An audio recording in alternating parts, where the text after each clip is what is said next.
একদিন মাটির ভিতরে হবে ঘর রে মন আমার, কেন বাঁধো দালান ঘর।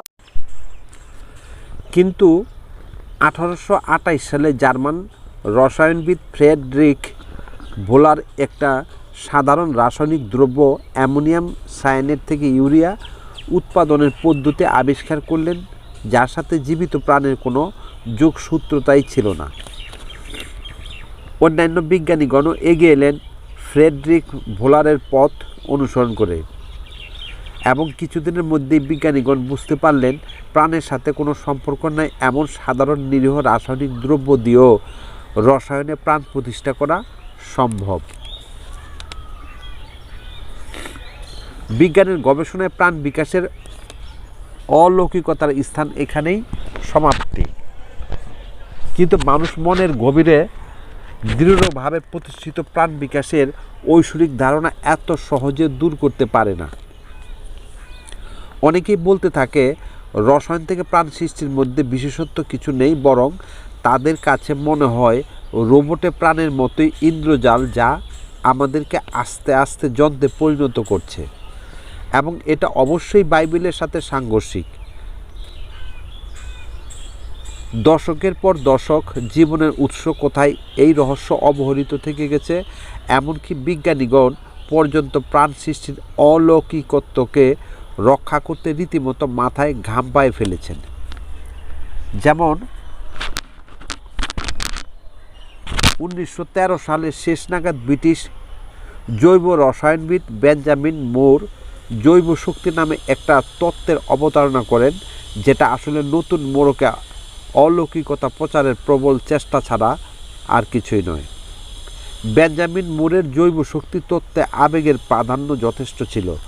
বর্তমানে মুরের জৈব শক্তি তত্ত্ব অনেক অনাকাঙ্ক্ষিত ক্ষেত্রে ব্যবহৃত হচ্ছে। যেমন বহু বিজ্ঞানের গল্পে দেখা যায় একজন মানুষের জীবনী শক্তি বাড়ানো সম্ভব, অথবা জীবনী শক্তি নিঃশেষ হয়ে যায়। ইংল্যান্ডের একটি টিভি সিরিয়াল ডক্টর হু এর মধ্যে একটা চরিত্র টাইম লর্ডস জীবনী শক্তি নবায়নের চিন্তা করেন, যেখানে দেখা যায় শক্তি বাড়ানো হচ্ছে, যদি ধীরে প্রবাহিত হয় তবু সে শীর্ষে পৌঁছে যাবে। বৈজ্ঞানিক গল্পটিকে অভিনব মনে হলো, বাস্তবে এটা অতি পুরনো একটি অলৌকিক ধারণা মাত্র।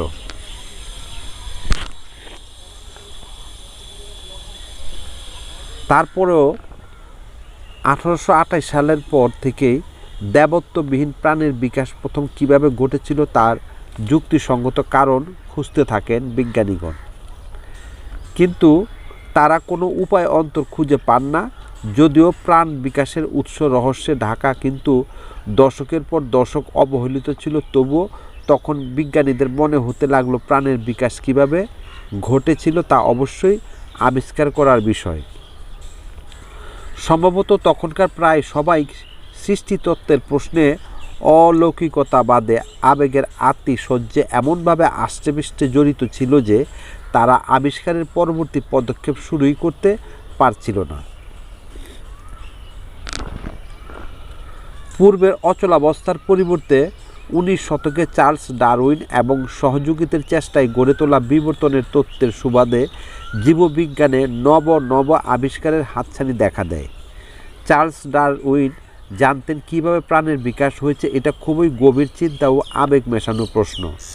চার্লস ডারউইনের বিবর্তনবাদের সূচনা হয় 1859 সালে পৃথিবী তুলপার করা on the origin of species বইটি প্রকাশের মাধ্যমে। বিবর্তনবাদে তিনি ব্যাখ্যা করে দেখান কিভাবে এই বিপুলা পৃথিবীর চতুর্দিক বিপুল পরিমাণ বিচিত্র প্রাণী জগতের উদ্ভব হয়েছে একটা সাধারণ এক কোষের আদি পিতা থেকে।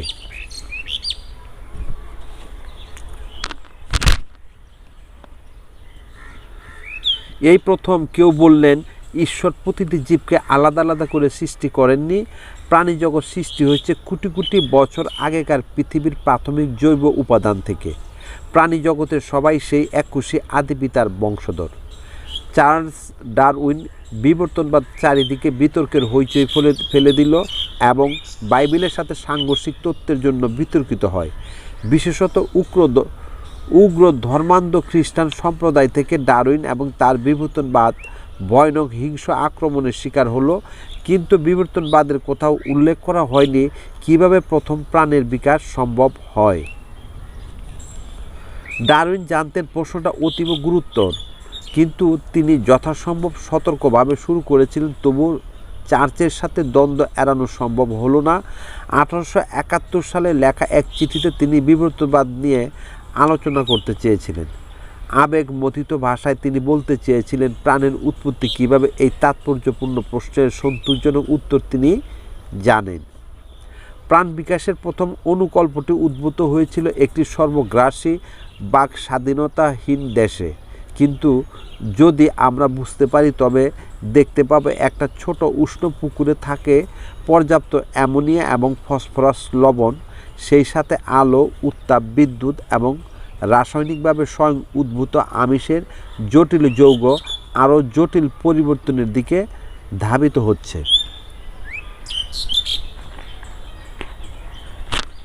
ভিন্নভাবে বলা যেতে পারে কি ঘটেছিল যখন দীর্ঘদিন সাধারণ জৈব উপাদান একটা ছোট জলাভূমিতে সূর্যালোকে নিমজ্জিত ছিল। কিছু জৈব উপাদান হয়তো মিলেমিশে প্রাণের সদৃশ কোনো বস্তুতে রূপান্তরিত হয়েছিল। উদাহরণ হিসাবে বলা যায় সেখানে সৃষ্টি হয়েছিল আমিষ, এবং আমিষ আরও জটিল কোনো বস্তুতে পরিণত হচ্ছিল। হতে পারে অস্পষ্ট ধারণা মাত্র, কিন্তু ভবিষ্যতে এই অস্পষ্ট ধারণার উপর ভিত্তি করে অনুমান করা সম্ভব প্রথম কিভাবে প্রাণের উৎপত্তি হয়েছিল।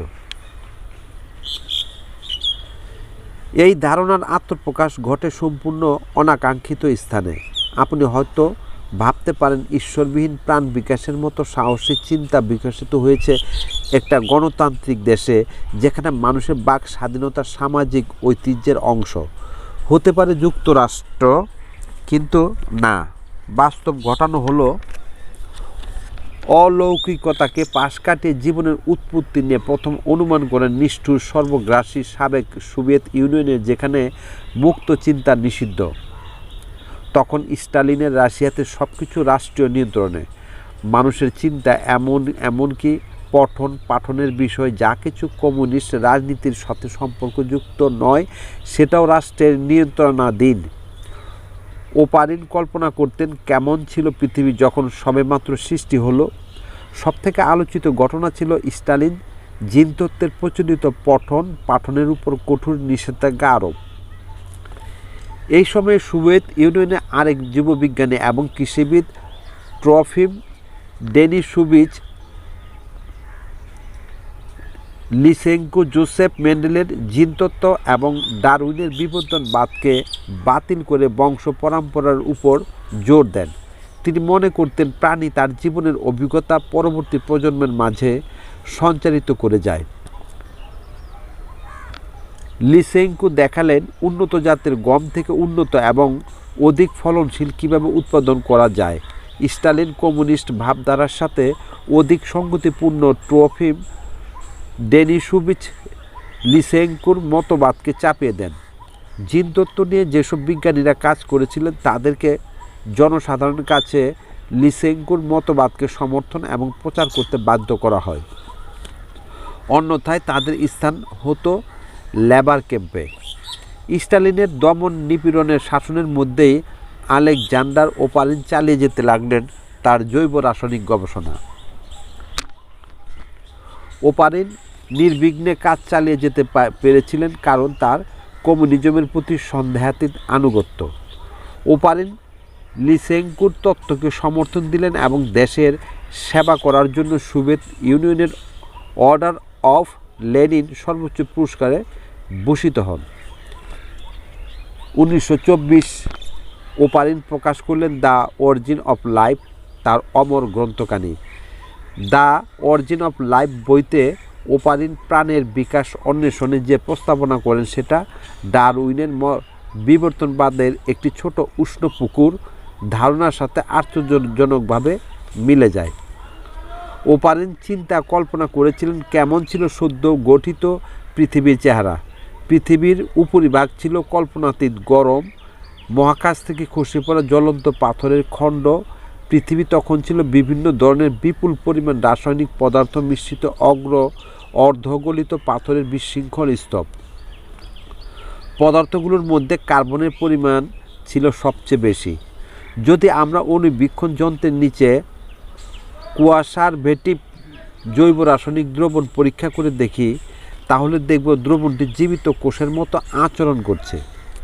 ধীরে ধীরে উত্তপ্ত পৃথিবী ঠান্ডা হচ্ছে, জলীয় বাষ্প ঘনীভূত হয়ে প্রথম বৃষ্টি নামলো পৃথিবীর বুকে। তরল পানিতে তলিয়ে গেল চরাচর। বৃষ্টি পড়ার আগেও সমুদ্র ছিল, তবে সেটা প্রচণ্ড উত্তাপে গলিত কার্বন নির্ভর ঘন তরল। এমতাবস্থায় দুইটা জিনিস ঘটতে পারে। প্রথমত বিভিন্ন রাসায়নিক নিজেদের মাঝে বিক্রিয়া করে অসংখ্য নতুন জটিল যৌগ সৃষ্টি করতে পারে।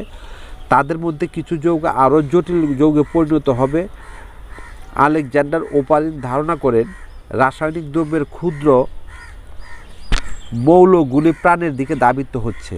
চিনি এবং অ্যামাইনো অ্যাসিড পৃথিবীর পানি থেকেই উৎপত্তি হয়েছে। দ্বিতীয়ত, কিছু রাসায়নিক দ্রব্য নতুন অণুবীক্ষণিক অণুজীবের কাঠামো তৈরি করতে শুরু করে। কিছু অণুজীবের জৈব রাসায়নিক উপাদান পানিতে দ্রবীভূত হয় না, যেমন তেল পানির উপর আস্তরণ সৃষ্টি করে ভেসে থাকে। কিন্তু যখন কিছু জৈব রাসায়নিক উপাদান পানির সাথে মিশে যায়, তখন গোলাকার কুয়াশার ভেটি বস্তুর রূপ ধারণ করে, যেগুলো আয়তনে 0.01 সেন্টিমিটার পর্যন্ত হতে পারে। অণুজীব বেড়ে ওঠে, তারা অবয়ব পরিবর্তন করে, এমনকি মাঝে মাঝে তারা দুই ভাগে বিভক্ত হয়ে যায়। তারা চারপাশের পানির রাসায়নিক দ্রব্যের সাথে বিক্রিয়ায় অংশ নেয়। এভাবেই জীবন সদৃশ রাসায়নিক উপাদান নিজেদের মাঝে সংগঠিত হতে থাকে। ওপারিন প্রস্তাব করেন কুয়াশার ভেটি হলো আধুনিক জীবিত কোষের পূর্বপুরুষ। ওপারিনের মতবাদ দেখা যাচ্ছে জীবিত অণুজীবের জন্ম হয়েছে পুরোপুরি রাসায়নিক বিক্রিয়ায়। এখানে কোনো ঈশ্বরের হাত নেই। এমনকি অলৌকিকভাবে জীবনী শক্তি সঞ্চারিত হয়েছে এমন চিন্তা প্রথাগত, যার কোনো ভিত্তি নেই। 5 বছর পরে 1929 সালে ব্রিটিশ জীববিজ্ঞানী জন বার্টন স্যান্ডারসন হালডেন একই মতবাদ নিয়ে এক জার্নালে একটা ছোট প্রবন্ধ প্রকাশ করেন। হালডেন ইতিমধ্যেই বিবর্তনবাদে প্রভূত অবদান রেখে ফেলেছেন। তিনি ডারউইনের মতবাদকে বিকাশমান জিনতত্ত্বের আলোকে আরও সংহত করে। রঙ্গম বলছে হালডেন তার জীবনের থেকেও বড় চরিত্র। একবার তিনি কানের পর্দায় ছিদ্রের চিকিৎসায় ডিক ইমপ্রেশন চেম্বারে অভিজ্ঞতার জন্য ডাক্তারকে ধন্যবাদ জ্ঞাপন করেন। কিন্তু পরে তিনি রম্য করে লিখেছিলেন, কানের পর্দা সাধারণত প্রাকৃতিকগতভাবেই সুস্থ হয়ে যায়। যদি পর্দায় ছিদ্র থেকেই যায় এবং তার ফলে কেউ যদি বধির হয়ে যায়, তাহলে সে কারো ভ্রক্ষেপ না করে বাতাসে সিগারেটের ধোঁয়া ছাড়তে পারবে, যেটা হবে একটা সামাজিক অর্জন। ওপারিনের মতো হালডেনও মতবাদ প্রচার করলেন সমুদ্র প্রাথমিক অবস্থা থেকে স্থিতিশীল গরম ঘন তরলে পরিণত হলে কীভাবে সেখানের পানিতে রাসায়নিক অণুজীব নিজে থেকে সৃষ্টি হতে পারে। পৃথিবীর এরকম পরিবেশে প্রথম জন্ম নেয় জীবনের অণুজীব অথবা অর্ধজীবন্ত বস্তু, আর এর পরের স্তরে সৃষ্টি হয় স্বচ্ছ তেলতেলে জেলির মতো থকথকে বস্তু। কথিত আছে ওপারিন এবং হালডেন যে তত্ত্বের অবতারণা করেন, পৃথিবীর সমস্ত জীববিজ্ঞানী সেগুলো ব্যক্ত করেন মাত্র। প্রাণের প্রথম বিকাশ ঘটেছে পুরোপুরি রাসায়নিক বিক্রিয়ায়, এখানে কোনো ঈশ্বরের হাত নেই। ডারউইনের বিবর্তনবাদের আগেও পৃথিবীতে প্রাণের উৎপত্তি হয়েছে ধারাবাহিক পরিবর্তনের মাধ্যমে।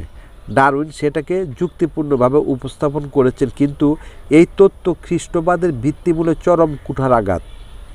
ডারউইনের বিবর্তনবাদের একটাই সমস্যা ছিল, তার প্রচারিত বিবর্তনবাদকে নির্ভুল প্রমাণ করতে বৈজ্ঞানিক পরীক্ষা নিরীক্ষে কোনো প্রমাণ নাই।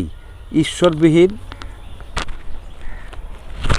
সৃষ্টিতত্ত্ব সোভিয়েত ইউনিয়নে কোনো সমস্যা নয়, কারণ কমিউনিস্ট শাসিত সোভিয়েত রাষ্ট্রীয়ভাবে ঈশ্বরের অস্তিত্বকে স্বীকার করে না।